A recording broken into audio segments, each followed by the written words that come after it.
یہ انسانوں کو بتانا تھا کہ اے مسلمانوں، اے انسانوں، یہ تھا تم اپنے نبی سے عقیدت و محبت رکھتے ہو، یہ گرد پرد یہ جانور حیوانات حشرات الارض یہ بھی اپنے نبی کو پہچانتے بھی ہیں اور اپنے نبی سے پیار بھی کرتے ہیں۔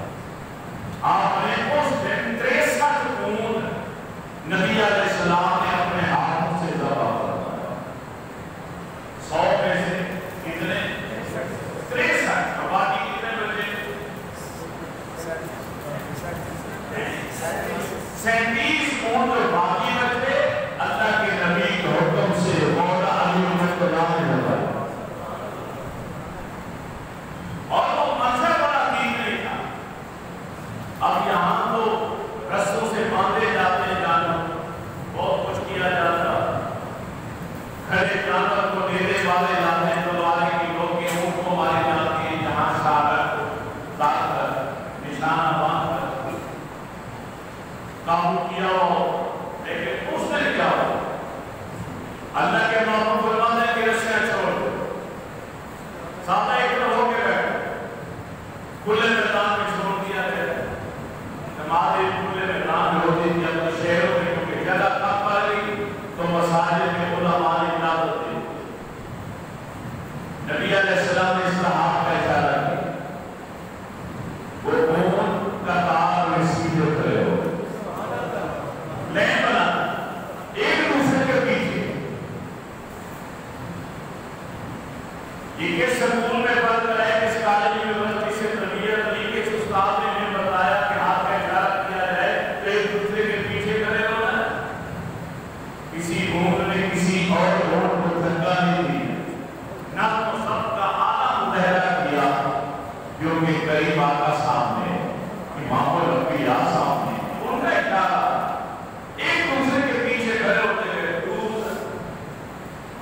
اللہ کے محبوب کے ہاتھ میں تلوار ہے، ایک ایک خون آدھا گیا خود پر اور زمین پر بیٹھ کر لیٹ گیا، اپنی گردن آپ جا کے بچھاتا گیا۔ اللہ کے نبی دبا کر دے گئے، صحابہ اس کو لے کے ایک طرف رسید کر لے جاتے، دوسرا اپنے آپ کو پیش کرتے۔ یہ امیر رہنا تھا کہ آپ سید آمنہ کے لال محبوب کل ہیں، پوری کائنات کی جان ہے، یہ جانور بھی آپ سے محبت اور پیار کرتے۔ تو 63 کے قریب موت جو تھے وہ نبی علیہ السلام نے اپنے ہاتھ سے ذبح فرمایا۔ اور پھر آپ چاہتے تو 100 کے 100 بھی کر سکتے، لیکن علی المرتضیٰ کو بھی عزت دے دی۔ آپ نے علی المرتضیٰ کو بلایا، فرمایا اے علی بات کی روح تم ذبح کر۔ باقی 37 کے قریب جو تھے انہیں مولا علی المرتضیٰ رضی اللہ تعالیٰ عنہ نے اپنے ہاتھوں سے ذبح کیا۔ نبی علیہ السلام نے ارشاد فرمایا میرے صحابہ قربانی کے جانور سے پیار کیا کرو، محبت کیا کرو، شفقت سے پیش آؤ، جانور کے منہ پر کبھی نہ مارنا، اگر تنگ بھی کر رہا ہو اس کے منہ کے اوپر نہیں مارنا۔ جس طرح انسان کے لیے آپ نے فرمایا کہ وَلَقَدْ كَرَّمْنَا بَنِي آدم، کہ اللہ نے انسان کو اولاد آدم کو تکریم اور عزت سے نوازا۔ اس لیے تعلیم کرنے والے نے ارشاد فرمایا کہ کسی انسان کے لیے جائز نہیں کہ وہ دوسرے انسان کے منہ پر تماچا مارے، کیونکہ یہ چہرہ جو ہے جسے اللہ نے خود اپنے ید قدرت سے تخلیق کیا، رب نے بنایا، اس کے اوپر تماچا مارنا اللہ کی تخلیق، اللہ کے عظیم شاہکار کی توہین ہے۔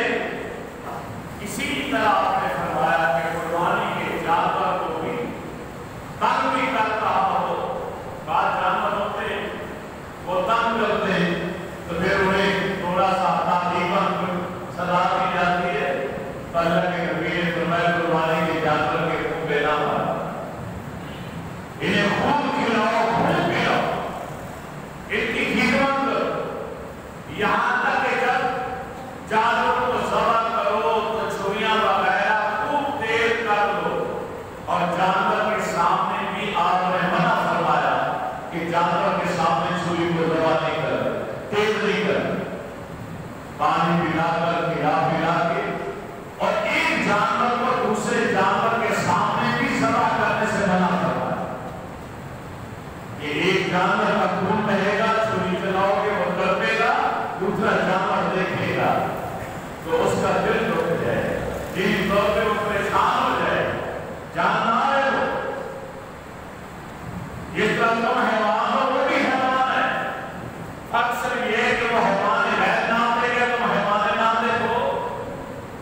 انسان بھی تو حیوان ہے.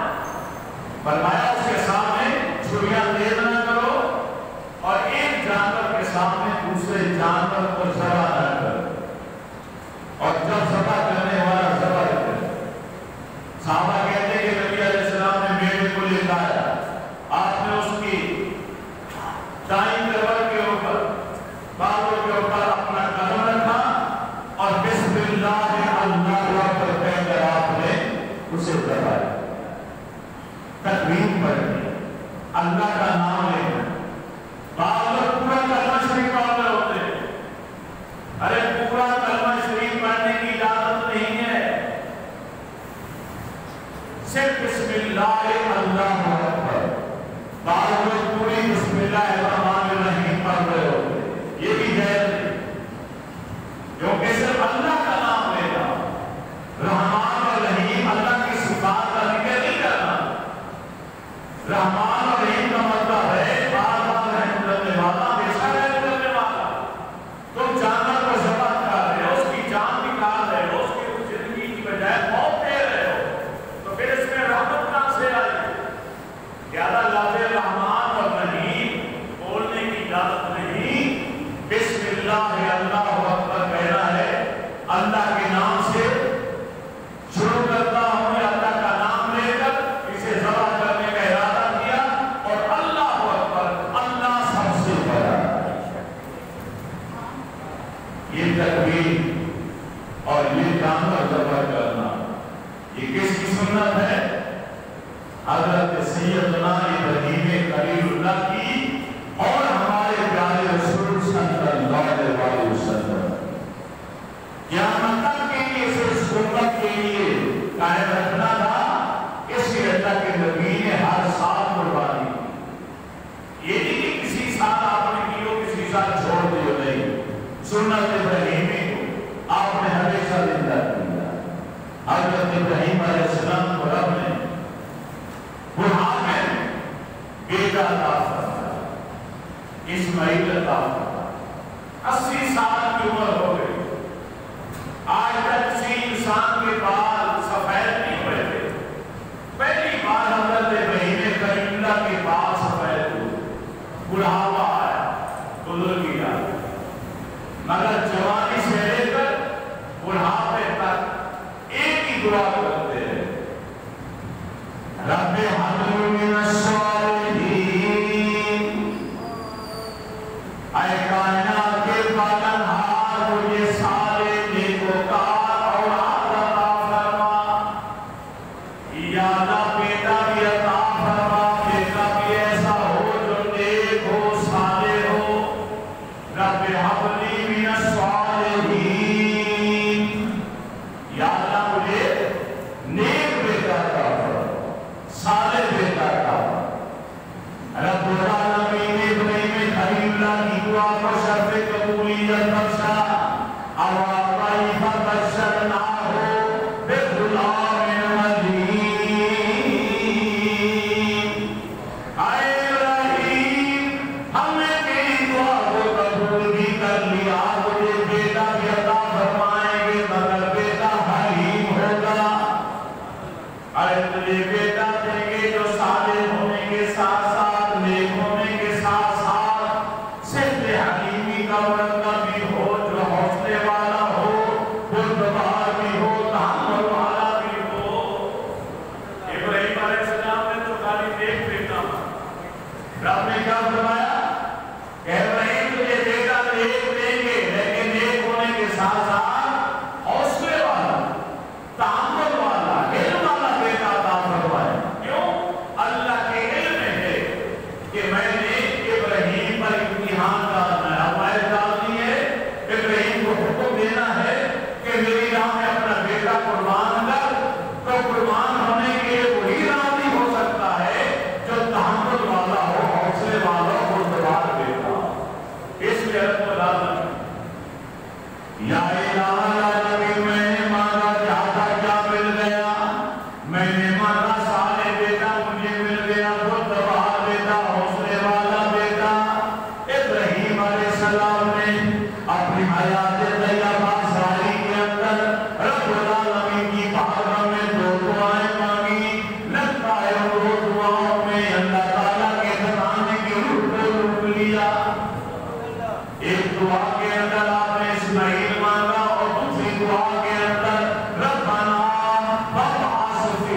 رسولا یا اللہ میں نے تیرا گھر بنا دیا ہے، قیامت تک کے اسے آباد کرنے والا اپنا آخری نبی بھی بھیج دے۔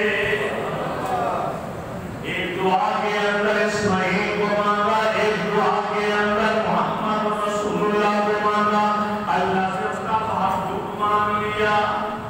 ایک دعا کے اندر حضرت اسماعیل مانگا، ایک دعا میں اللہ کا حبیب مانگا، مجھے کہنے دیجئے ایک دعا کے اندر، ایک دعا کے اندر زمزم والا مانگا، ایک دعا کے اندر کوثر والا مانگا۔ اسماعیل کی نسبت زمزم کے پانی کے ساتھ ہے کہ جب بچے کو پیاس لگی اور ابراہیم خلیل اللہ بیال ہو گیا، وادی میں چھوڑ کر چلے گئے سیدہ ہاجرہ کو، تو پانی جتنا تھا ختم ہو گیا، کھجوریں ختم ہو گئی، تو بچہ پیاس سے بھیگنے لگا۔ اب پانی تھا ہی کہ کیا کیا جائے، تو اسماعیل علیہ السلام نے اپنی ایڑیوں کو رگڑنا شروع کر دی۔ دادا بھی نبی، باپ بھی نبی، بھائی بھی نبی، خود بھی نبی، چار کچھ تمہیں نبوت چلی جا رہی۔ جہاں ایڑیاں لگی وہاں اللہ تعالیٰ نے زمزم کا پانی نکالا، جو قیامت تک کے لیے معجزہ ہے ابراہیم علیہ السلام کا معجزہ۔ پوری کائنات کے مسلمان ہر سال بلکہ سارا تھا عمر اور حج کے بعد میں، اب تو ویسے کرونا وبا کا نزول ہو گیا جس سے کچھ مسائل پیدا ہو گئے، ورنہ 30-35 لاکھ مسلمان حج بیت اللہ کے لیے جاتے، خوب پیتے وہاں سیر ہو کر، اور اپنی بوتلیں بھرتے اور اپنے اپنے ملکوں میں اپنے اپنے گھروں میں لے کر سارا سال رکھتے زمزم کے پانی۔ وہ ابراہیم علیہ السلام کے بیٹے اسماعیل کی نسبت زمزم کے پانی کے ساتھ، اور سید آمنہ کے علاوہ ہمارے پیارے رسول کی نسبت کوثر کے ساتھ۔ اور صاحب میں کوثر ہے، آج جب جائیے نبی علیہ السلام کی مسجد نبی شریف میں، آپ کے روضہ مبارک میں بالکل سامنے جو دیوار ہے، سرخ دیوار، اس دیوار کے اوپر لکھا ہوا ہے صاحب کوثر، یہ کوثر والے آپ ہیں، اِنَّا آتَيْنَا الْكَوْثَرَ۔ رب نے فرمایا ہم اپنے آپ کو کوثر ہے۔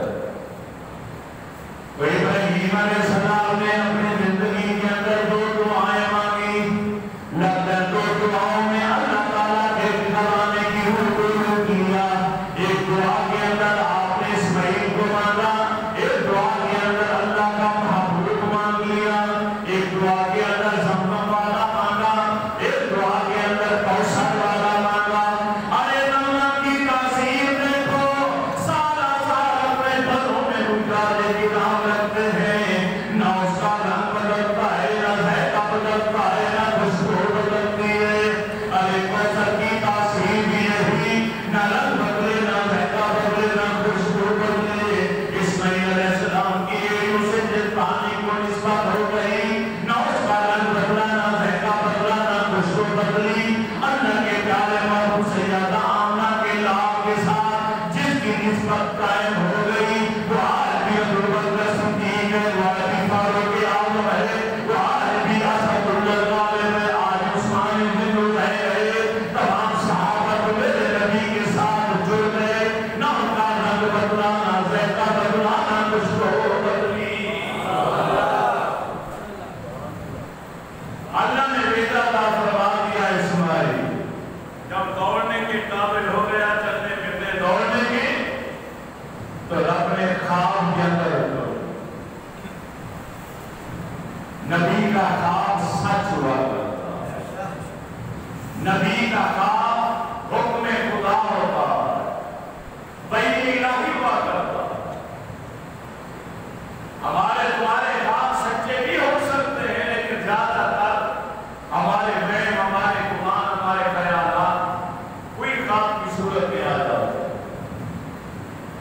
لیکن نبیوں کے خواب سچ ہوا۔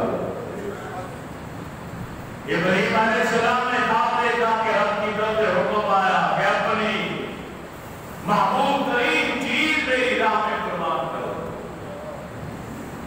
اون ذبح کرو کہ یہ صبح اٹھ کر اگلی رات میں وہی خواب ہے، گائے ذبح کر ڈالی، پھر حکم آ گیا